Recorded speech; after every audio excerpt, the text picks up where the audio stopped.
customer experience, e-commerce, and digital transformation. That's our topic on CXOTalk today. We're joined by Charlie Cole, the CEO of FTD. Tell us about FTD. FTD is really in the business of delivering flowers and gifts to folks. And we do that a couple of different ways. We have two consumer-facing websites. We have FTD.com and we also own proflowers.com. And behind those two websites is a fairly intricate network of both independent florists and kind of direct from farm florists. So if you think about it in a very basic way, we are a flower marketplace that has a extremely distributed supply chain network behind it. And we've now been at it for almost 6 months with this new leadership team. And for a variety of reasons, both micro and macro, it's been a hell of a journey. Now, a quick thank you to Productive, a SaaS management platform that unlocks the power hidden in your SaaS applications to bring you higher ROI, better team collaboration, and lower license costs. So you're a flower marketplace, meaning an e-commerce platform with a sophisticated and complex supply chain. Do I have that right? Yeah, and to put that last point in perspective, we have about 9,000 different points of distribution. So when you start to talk about where things can go right or wrong, that level of complexity is one of our full-time jobs for sure. I guess the question is, where do we begin to unpack this? Do you want to tell us maybe just briefly about the florist business? Because I'd like to learn about the e-commerce side as well as the distribution and the supply chain.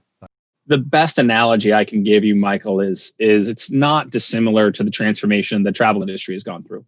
There are major providers of information and also booking destinations. TripAdvisor comes to mind, Expedia comes to mind, and behind those distribution networks is everything ranging from the smallest boutique hotel in central Maine to chains of Hiltons. And I'd say that analogy is very apt for the flower world. We have small businesses. One of our partners, Rachel, here in the Seattle area, Ballard Blossom. She has a store. We can send her orders and she fulfills them. Or we also have networks of florists, and then we have large scale farms where we can actually ship you flowers directly from Colombia. Literally, the flowers go on a plane, and 2 days later or the next day they're at your home.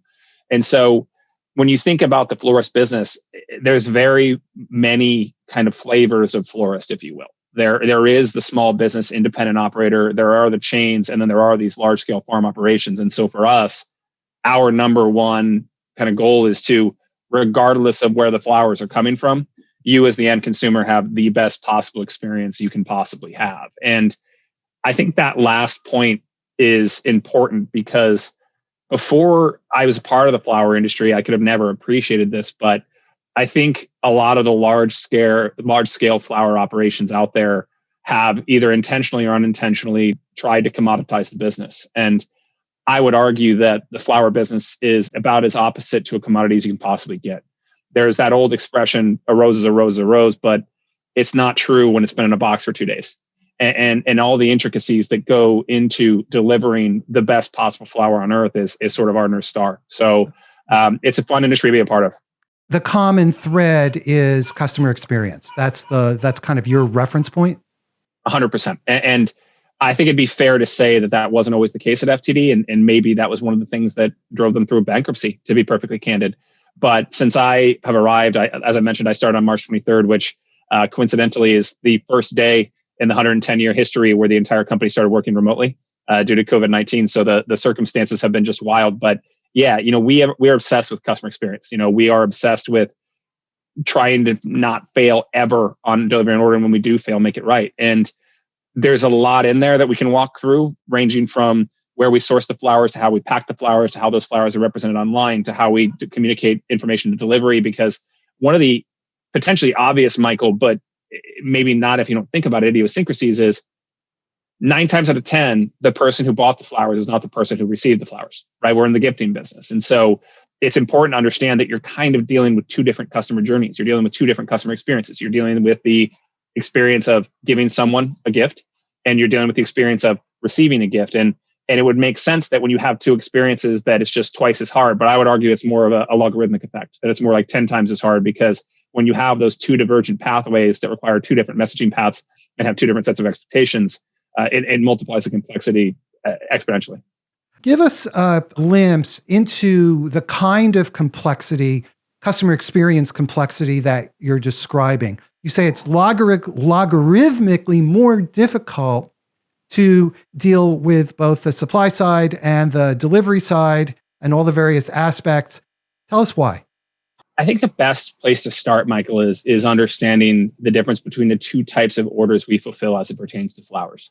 We have florist fulfilled, which is, the florist down the street from you sending orders out of their shop in their trucks and getting to your home. And we have what we call in the industry a dropship provider. A dropship provider is also flowers in a box. So let's just start with the florist side. We put a picture online. And I think if e-commerce has done anything, it's crystallized the customer expectation because you can see what you're going to receive. We've all ordered things online. And I think probably the oldest example of this is I think about the McDonald's commercials where they would show these beautiful large cheeseburgers on TV, and then you'd get to the restaurant and maybe there'd be a little bit of a disconnect there. I think the e-commerce has almost stopped that. Like, we have to deliver what you saw online in the picture. That immediately puts pressure on the customer experience because we have taken that photo in a studio, probably in pristine conditions, and now we're handing an order off to a group of human beings that have a varying level of flower freshness. They have a varying level of flowers in their cooler, and they have a varying level of ability to deliver that to you. And you, as the receiver, may or may not be home. And so I've just basically thrown out 3 or 4 challenges that frankly are not easy. It's not easy to make sure you, as the receiver, receive the best flowers, because best in a lot of ways is synonymous with fresh. And so that requires a physical handshake, you being able to grab those flowers off your porch as quickly as possible. And so the customer experience challenge, to think about that in a little bit more of a stratified way, accurately represent the products online to you, the consumer, accurately represent those expectations so the florist can deliver on those expectations, because right away, we put our partners in a really bad spot if we don't do that. We spent one of the funnest things I've done since I arrived at FTD was we organized a group of 50 florists and spent 10 hours with them, just asking them to rip our business down to the studs, good, bad, ugly. Where's FTD let you down? What have we done right? What have we done wrong?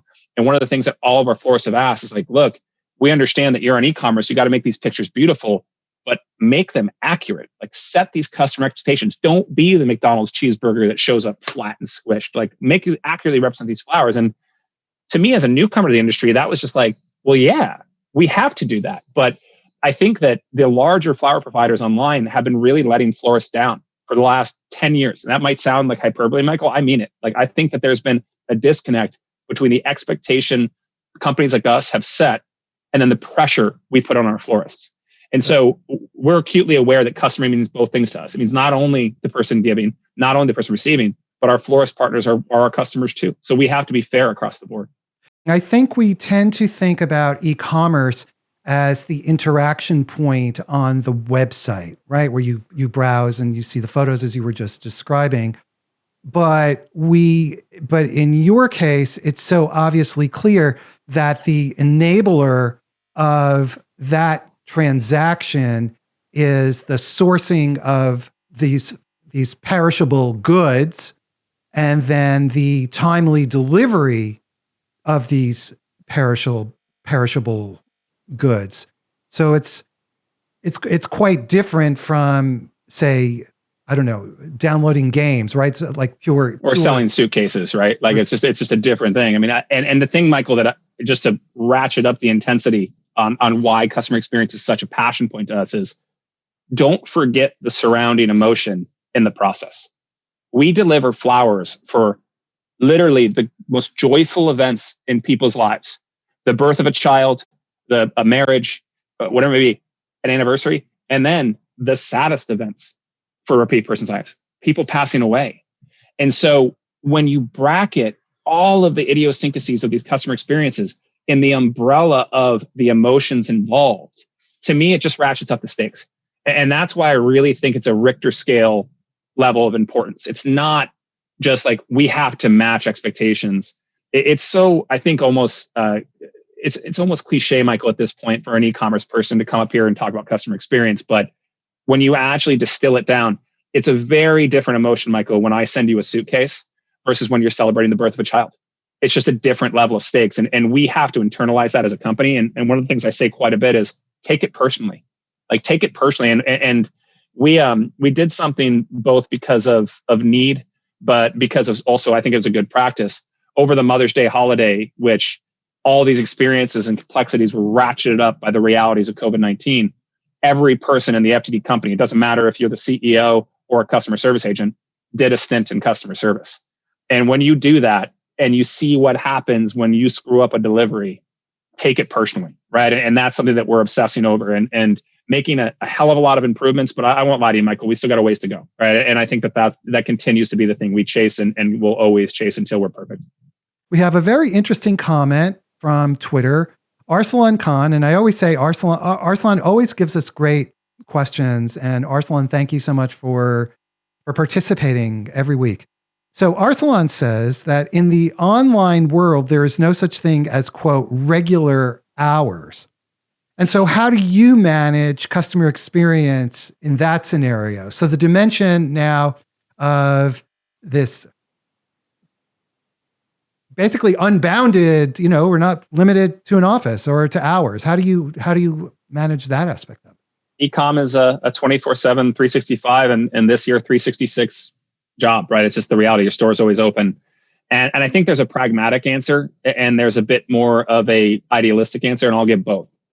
Pragmatically, we have an extremely diversified customer service backend that allows us to have call centers open if we need them whenever. So we can spin them up in the Philippines, we can spin them up in Egypt, and then we have a localized in-house call centers in the Downers Grove, Illinois, and Centerbrook, Connecticut area. So I think pragmatically, you have to start answering this question with, how are you actually staffing for that reality? And I think we have a very flexible infrastructure. But idealistically, the only logical answer to this question is based in passive communication. You have to be able to have the best self-service options online. I'll be very candid. We don't yet. It's becoming a score. It's one of our key priorities, and we continue because we focused on this. We also have to have passive ways of communicate. What does that mean? Not everything's going to happen over the phone.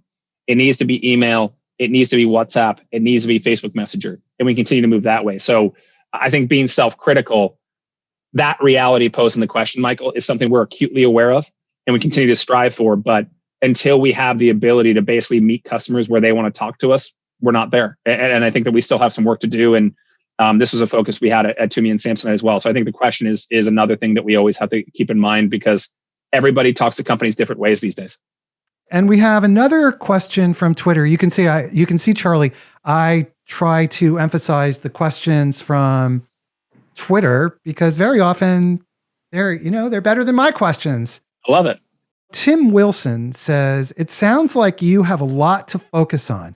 You can't focus on everything. And so how do you think about establishing your number one priority, and what is it?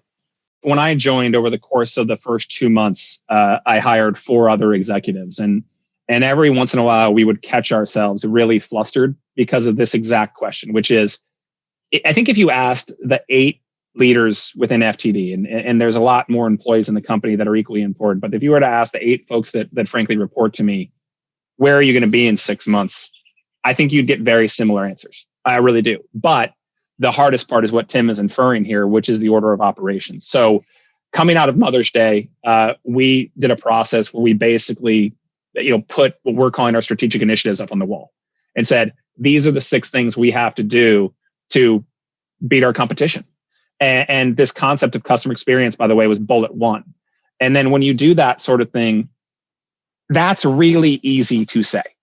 I think on shows like this and in webinars and whatever you might see on the internet, it is so easy to say the right thing, and then actually putting the tactical acumen behind it to accomplish them is glazed over. So I would say, Tim, it's not just your first priority, which for us is having the best customer experience in the industry. It's measuring it, right? So it's measuring customer NPS. It's measuring lifetime value. It's measuring return rate. It's measuring our florist NPS. It's measuring our website NPS. And so behind every one of our 6 strategic initiatives is a group of KPIs and budgets where we're holding ourselves accountable. And I'm always quick to say one of my favorite managerial idioms, if you will, comes from one of my mentors, a guy named Tarang Amin. And Tarang used to say, make sure people have the tools to do their job. And so whenever you're putting this level of priority around customer experience, you need to have a very candid conversation about, do you have the right software, the right people, the right bonus structure, the right compensation? So being new, it allowed us to really strip this down to studs. But the answer is we start with customer experience, and then there's other things that flow through there. But that was a pretty easy process that was done being a strategy session. But I would quickly say that if you were to do an exercise like this, it's only as good as the tactics and KPIs behind it. Wayne Anderson has an excellent question. And he says, in the FTD model, there's no retail counter and you don't own the delivery handoff. So where do you focus employees on humanizing the customer experience, and where's the friction being removed? It's all about how we process information, right? And because go back, Wayne, to what I said at the start of this call, which is we actually have two people we have to make sure we're disarming and make sure we're reducing the friction on. Whenever you give someone a gift, I think we all have experienced this emotion. My wife, Alyssa, just sent her friend Paige a birthday present. It's Paige's birthday today. Whenever you do that via the web, you're kind of metaphorically sitting there looking at the clock, right? And being like, is it there yet? Is it there yet? Did she like it? There's a whole suite of emotions. And one of the really interesting parts about our business is I might order flowers today to send 2 weeks from now. So what does that customer journey look like? And what does the messaging look like to get there? That's something that we have to nail, right? We have to make sure the person sending the flowers feels really good, that we didn't screw up the process. And to Wayne's point, that means delivery confirmations that our florist passes back to us and then we pass it back to them. That means getting the right information. So if I'm sending Michael a gift, FT doesn't really care about my phone number. They want Michael's phone number, right? These are all little parts of the customer journey that are so important. So that's the first thing. The second thing is for the person receiving, well, this is hard, right? Because gifts, you want them to be a surprise. And so you have to put this foundation of what the intent is and then bracket it in reality. And so I think that the communication of the person receiving the flowers is honestly probably the most important, because go back to this idea of freshness is table stakes. In the summer, if flowers sit on your porch, we're doomed. We're just doomed. The flowers are going to not look good. They're going to wilt. And it doesn't take long, by the way. It doesn't take long at all. And so that's the nuance that I think we're in the process of nailing. And to Wayne's point, there's a whole lot of technical plumbing that needs to happen, because our florists need to have an app on their phone that says the flowers were just delivered. That pushes to our system. That system pushes out messages to both the gift sender and the gift receiver. And this is the waltz. And so it's this idea of taking disparate systems and combining them into a holistic experience. Probably the challenge that our CTO, Matt Powell, is like losing sleep at night, but one that we're certainly up to. It's obvious that you can't physically be the person who's delivering the flowers and answering the phones. And so how do you create the kind of culture where people do take it personally, as you described earlier?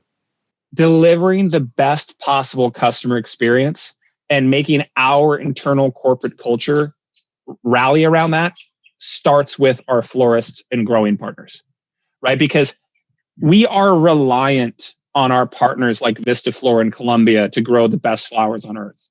We are reliant on people like Bart Gazzardo in Chicago to deliver flowers in the form that we positioned them on the website. So in a lot of ways, FTD is at service to our florists and at service to our growers, not the other way around. And I think something that FTD did wrong is, and I'm going to speak kind of off the cuff, Michael, because as you know me, it's kind of the only speed I got. They flipped that script. They thought the florist worked for them, and they thought the custom. And if we don't respect and elevate our florists in the process, we are doomed to fail. If an order comes in from FTD and a florist receives it and says, "Oh, great," right? Like, "Oh, they didn't accurately represent the product online. I don't necessarily have the stems. They don't know what my profitability is." And the tragedy is, this is what the flower industry did to florists for the last decade. And so the first thing we did is this florist advisory board. And Michael, those 10 hours of recordings and all of the chat logs are available online to our entire company. Not just the C-suite, not just I'm talking customer service agents have access to this. And so for us to take it personally, it's not just the customer journey. We have got to understand our partners. And I go back to the Expedia analogy. If Expedia represents a boutique hotel online inaccurately, who gets the heat? The hotel. When you show up, you're going to be yelling at them at the lobby, and it's not their fault. And I think that that's so important to us to give the best possible customer journey is to have a ton of empathy for our florists. How do you ensure that there are no missteps? Because if any, you've got this elaborate chain with so many pieces, and if one person screws up along that chain, leaves the flowers in the summer, as you said, and the flowers come and they don't look good, and the person gets and said, God, look at these crappy flowers. And yeah, we're limited by the loop being closed. And something that I mentioned Matt's name earlier, but Matt Powell, our CTO, said the other day is like, I think we all know that if our refund rate is, call it 3%, it means it's actually should be more like 5%. Because there are people that are receive a subpar product and just live with it. And I hope they don't, frankly, because that's who we rely on to close the loop and make sure we did our job. But I think there's a very important tactic here, Michael, and I referenced the 6 strategic initiatives. One of them is what we're calling data democratization. Every single person in our company needs to know what's going on. And one of the metrics we all need to know at all time is what is our refund rate this year versus last year, this year versus last month, this week versus last week, and seeing those numbers. And if they get worse, we are going to poke on that soft spot until it gets better. We are going to ask the questions why. Because go back to the intro here. There are so many things that could go wrong. Were the flowers fresh? Did we accurately represent them online? Did the gift receiver enter the right zip code? We have to have address verification. That level of tactics. And then it gets to the florist. Do the florists have the right flowers in stock? Did we give them the right vases? I mean, we have to check every single one of these points in the entire time. And look, I'll admit, 2 hours before this call, I received a message on LinkedIn from a woman who we messed up her order. We are going to forensically analyze that example and fix it. And that's the hard part about this is that at a certain point, you have to accept your failures and learn from them. And the thing that I'm proud of is we've reduced our refund rate by about 80% since I joined the company. And I'm telling you right now, we can go another 200. We can go down to 10 to 6 to 2. But to get there, like you said, Michael, I'd say acknowledging, owning, and analyzing the hell out of those failures is probably the most important thing we can do. You don't want them to happen, but when they do happen, don't just pretend like it's not a big deal. Take it personally, analyze it, and fix it. And if you do that, you're gonna make a much better customer, and more importantly for us, a happy florist. So somebody reached out to you on LinkedIn. Is this a retail customer or a wholesale customer? Yeah, and I'll tell you, it's happening a heck of a lot less than it was in March, which I'm happy about. But I love it. I mean, I don't love that we screwed up an order, but I love it when customers reach out to me personally because it gives me an opportunity to exceed an expectation. And so it's probably happened in March, Michael. I won't lie to you. It probably happened 20 times. Now I think I receive one about once every 3 weeks. And so, anecdotally, that's progress, but it's still one too many. But the initial thing we do is our COO, our head of customer experience, their names are Patty and Amy, respectively, and I are going to close the loop on this issue. And we are, one, going to make the customer happy. But this is the thing, Michael, that I think companies screw up too much. We can't put that genie back in the bottle. If it's your birthday today and I didn't send you really good flowers today, you can't fix that. You are now in triage mode. You are doing your best to make better a bad situation, but don't pretend it's not a bad situation. Like, I missed your birthday. I missed your Mother's Day. I missed your wedding day. And I think that's this idea of empathy, but more importantly, accountability of why these stakes are so high and why we need to take it so personally. And so you're going to have 3 people in our executive suite who are going to follow this problem from problem to solution to preventing it from ever happening again. And I don't sit here and I'm not an idealist. I know we're always going to make mistakes, but that's the level of gravity we approach every single one of these problems. And so I think that's a start. And I think you just have to keep on kind of rolling that rock uphill and seeing how good you can do. I have to say, I believe you. I'll tell you, Michael, another anecdote, and it just eats at you. Like, during COVID-19, we would receive complaints of my grandfather and grandmother didn't receive their flowers to their birthday. Okay, that sucks no matter when, but in this world of isolation we've all been living in, like, good Lord, like that, like that's the closest to a hug any of us are going to get. And so I think that's why this idea of taking things personally and accepting the gravitas of our responsibility is so important. And I truly believe our company is rallying around that. And the progress is undeniable, but we got a long ways to go. And I think just being self-aware about that's important. How has, which you kind of answered this, how has COVID-19 complicated the delivery experience for drivers, for staff? And you just touched on it, but maybe you can elaborate a little bit more. Let's do a little bit more inside baseball, because the strain is probably bigger than anyone could possibly realize. It's getting better, but let's flash back to April. In April, shelter in place did not mean shelter in place, did not mean shelter in place. So the order that came out in Chicago versus San Francisco versus LA versus Seattle versus Minneapolis, they were all slightly different. And it wasn't state by state, it was municipality by municipality, it was county by county. What that meant for us is we had florists that just disappeared, right? They were not allowed to work. We had farms that disappeared. They were not allowed to work. And so any expectation we set for the customer had to allow for that reality. And if all of us can think back to April, it's not a very pleasant memory for most. I am fully aware. It was a moving target. No one really knew what was going on, right? I mean, we were all living through this for the first time. We were doing our best, but it was a moving target. You layer on UPS started being late for deliveries because they had amount of demands they never possibly fathom, to no fault of their own. And all of those things needed to be captured and represented on the front end, right? So big banners at the top of the website saying, due to COVID-19, delivery times may be delayed, like small things like that. And the one thing I think I'm really proud of the entire e-commerce industry, all of us, I think, did our best to set proper expectations.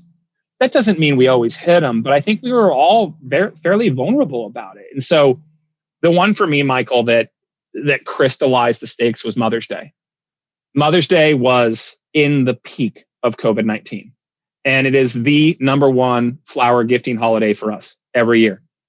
And I'll just say it, we messed up a lot of orders, right? Like, because of some of our own fault, because of COVID-19 exacerbated fault, it was just hard to watch. But for all of us, I think it was a sobering reality for us that we were now like, okay, like, this is why this is important. Like, this is someone's mom. You know, my mom passed away some time ago, and I would give anything to send her flowers. And I think everybody feels that way. And so COVID made everything harder. But if you wanted to put a positive spin on it, which I have a tendency to do, if we can make it work now, we should be that much better when, God willing, this thing is over. And I think for us, it put pressure on the supply chain. It put pressure on our florists having to close their doors. It put pressure on consumers exacerbated who wanted to do something because they couldn't go hug their mom. So Elizabeth, it's not an understatement to say it made everything harder. But I think when we're done, we're going to be that much better, because making things work in this moving target just is going to up the challenge for us. But you can't understate the level of complexity that added to the process. Wayne Anderson says remote work forced a C-level priority during March, during this period. That's when you when you started, when you walked in the door. What were your top priorities, your lessons looking back at that time in terms of valuing employees and enabling and delivering customer experience during those first few months that were chaotic for everybody? So let me just set the stage here, Wayne. I'm talking to you for Seattle, Washington. Since I started my job, I've never been to an FTD office. I've never been to a florist. So it's continuing today. I have met in person, not including the folks I've hired after the fact, I've met in person 3 of our employees. Now, so to talk about how like this is on top of my mind, you can't understate the importance. So first off, you take for granted the little things that happen when you're in office. Passing people when you're getting a coffee, coming into the door at the same time, being able to say hi. All of those natural interactions are gone. And so you have to be so intentional at how you communicate. So The way I did this in my first 3 weeks, I did 60 30-minute calls with all the folks in the company. And then for every week since then, I have done 2 hour long, what we call coffee talks. I really think of them as office hours, where we invite 12 to 14 people to show up. And what I say at the start of every one of these calls is like, look, the hardest part of this call is to convince you that there is no agenda. I'm just here to get to know you. I'm going to tell you about my dog. I'm going to tell you about my wife. I'm going to tell you about my kids. I'm going to tell you about how I like to play volleyball. I'm going to tell you how I like to cook. And then I want to hear about you. And then you can ask me anything. Nothing's out of bounds. And man, did I get some doozies. I got some doozies on the personal side. I got some doozies on the office. Like, hey, do you think our compensation structure of customer service agents is right? Like, okay, like you want to have this conversation, let's have it. So that level of vulnerability, but availability is so important, because when you're in office, you're naturally available way more than you realize. Just walking through the halls, waving to people, body language, all those things gone. So that's the first thing. I think that availability and vulnerability was huge. And then actions speak louder than words. So go back to Mother's Day. Everything is complicated. Everything. Who does that fall on when you just get through all the funnel? It falls on our customer service team. And for the first time coming out of Mother's Day, it was remarkably successful for FTD despite our shortcomings, which were real. And I don't mean to downplay them. They were real. We paid our customer service agents bonuses. And I had people tell me, I've worked for FTD for 20 years and I've never received a bonus until now. And so I think if you're going to come up on shows like this or on the internet and talk about customer experience, that doesn't mean your COO gets a good bonus check. Take care of the people on the phones, man. Like, they're the ones that are ultimately forced into a triage situation. They didn't cause the problem. You did. Like, you did with your customer, you did it with your website. You did with your expectations. You did with your technology that you didn't send it right to your florists, right? They're the ones that are being forced to deal with this terrible situation. And so I think a combination of both doing the right actions yourself and making sure people know that you're approachable and available. And I hope I do that. I do my best, and I still do it to this day. But more importantly, action speaks louder for words. Don't look at a financial windfall as a way to pay out all your executives when the people that really brought you through it were your customer service agents and our florists. We saw going into this, I've talked a lot about florists. In April, we basically gave $1.6 million back to our florists. Like, look, we know you had to close your doors. Don't pay us this month. Like, let's get through this together, kind of thing. And I don't pretend, Wayne, to have the equation perfect yet. But I think it's an area where doing small things like making the bonus plan for every employee versus just executives, like, actions are ultimately to speak louder than words. Me getting up here and doing this is the easy part, but I hope our company's starting to feel the momentum on a more personal front. Arslan Khan is asking about trust. So how, and you've been talking about that, but how do you create trust among employees, partners, customers who report something that went wrong? Own your mistakes. Don't try to pretend like it didn't happen. Remember that this is a time-sensitive business and honor those commitments. And at the same time, just be a human corporately. A good example of an FTD policy is we don't plan on reopening our offices or forcing anyone back into the office until virtual learning is not a thing. Because if you're a parent, it's just one more stress and probably the most stressful situation I've ever lived through. Don't forget that we have more to life than the four walls of a work culture. I don't know what percentage of people listening to this are in a virtual learning scenario, but if you have to go back into an office, that's an untenable situation. And so I think this idea of being human to both your customers, as in like, man, if that happened to me, I'd be furious and we screwed it up, right? Don't sweep the stuff under the rug. And so I think that'd be my short answer is don't pretend like you're just this hollow corporate core. Just act as if you would, as golden rule, right? Treat each other how you want to be treated. But I think you have to expand that to every employee in your company as well. Tom Bruce says, do you envision significant changes or disruptions to the flower delivery industry in the next few years? And how are you planning for it? I think we can drive this forward from an FTD perspective is being more thoughtful about the vessel flowers come in. Like, how many people have a closet full of vases that they hate? So many people and we know what that is, Michael, it's unsustainable. It's not good for you. It's not good for the environment. Like, clutter sucks. And there's literally a show called Hoarders because showing how much it sucks. And so I think for us, we need to think about how we can change the basic attributes of flower delivery that people hate. People hate overly complex packaging when you get flowers in a box. We did this cool thing during our last board meeting. We sent every single board member flowers before the board meeting. What a novel concept, right? 3 of them complained about the same thing, which is how hard the zip ties were to get off. Our COO heard that. And if they said it, all of our customers are thinking that. So I think you have to start and make it as seamless and easy as possible. And I'll say it again, Tom, we're going to be the ones that causes the disruption. So I think everybody will be chasing us. Let's talk about data. You mentioned data earlier. How do you use data to run your business and to drive this kind of customer experience and basically all throughout your operations? It's the ultimate barometer of success. And it's the ultimate source of truth if presented properly, Michael. So I got to give a lot of credit to, this is the 3rd time I've said his name, and Matt gets a lot of credit, but Rob Van Auken deserves a lot of credit for this too.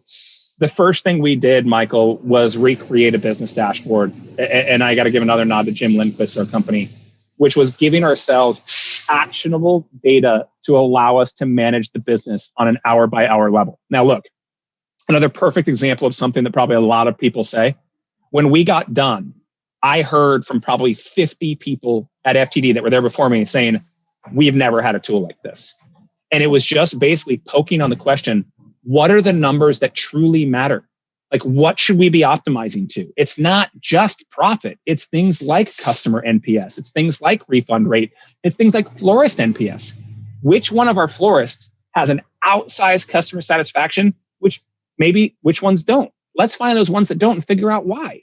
And so I think it's not just data, Michael, because there's so much out there and it's becoming more ubiquitous than it ever has. It's like, what are the numbers that truly matter? And we have that conversation as a leadership team. And now I think we feel pretty damn good about the dashboard, and we can actually look at a dashboard that allows us to manage the business. So the key thing then about the data is understanding what pieces of data are relevant to support what you're trying to do with business. And contextualize them, right? Like, so my least favorite data point, Michael, the thing that makes me cringe more than anything is when I hear companies talking about conversion rate. That's a worthless metric. Conversion rate with no context is a worthless metric. I would even say conversion rate by device is a worthless metric. If you just ran a huge top of funnel campaign driving to your mobile device, guess what? Your conversion rate's going to suck. But that's not the story. And so I just think it's this idea of what numbers truly matter and providing them with the proper context to allow you to manage the business, because it's so easy to be like, hey, what's your conversion rate? It's a meaningless conversation. Run away. It means the person doesn't really want to answer the question. So I think contextualizing the numbers and using the right numbers is extremely important.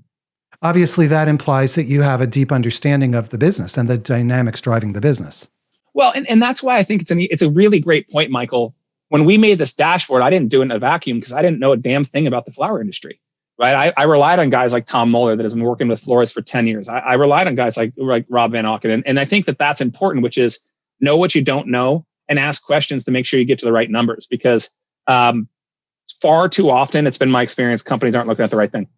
As we finish up, can you leave us with 2-3 takeaways, pieces of advice that folks listening can learn from your experience regarding customer experience? It starts with your employees and your supply chain. Don't forget that. I think far too often we think of customer experience. You said it earlier, Michael, of what's on the website. I would argue that's a byproduct of, not a driver of. So it starts with your employees and your supply chain. In our case, it really starts with our florists. Don't forget that. If you're not selling a quality product, what are we doing here? Right? Like, I think the world of selling a subpar product is over. You have to actually strive. Flowers are not a commodity. If we're not selling high quality, fresh, great flowers, then the rest is frankly academic. And then I think that's true, by the way, of anything. Like, I don't care if it's a t-shirt, a pie, whatever. Your product has got to be kick-ass in the year 2020. And then finally, don't be afraid of your failures. In a lot of ways, you learn more from those than you do just sitting there patting yourself on the back. And for us, I can honestly say, coming out of Mother's Day, FTD had the best financial Mother's Day it probably ever had. And all of us felt pretty crappy. right? Because we were looking at all of the customer complaints and all the moms we disappointed. I'm not saying to, just live in a cloud of despair because you're messing up orders. I am saying look at them, learn from them, and take them personally as a pretend. Far too often, people go into business reviews and talk about the good. I think poking on the bad is extremely important to optimizing your customer experience. Okay, great. A lot of wisdom. Charlie Cole, thank you so much for taking your time to speak with us today. Anytime, Michael. I look forward to doing it again.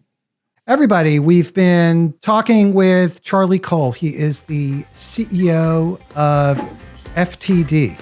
Before you go, please subscribe to our YouTube channel and hit the subscribe button at the top of our website, and we'll send you great material that you'll love to read. Everybody, have a great day, and check out CXOTalk.com, and we'll see you again next time. We have amazing shows coming up. Bye-bye.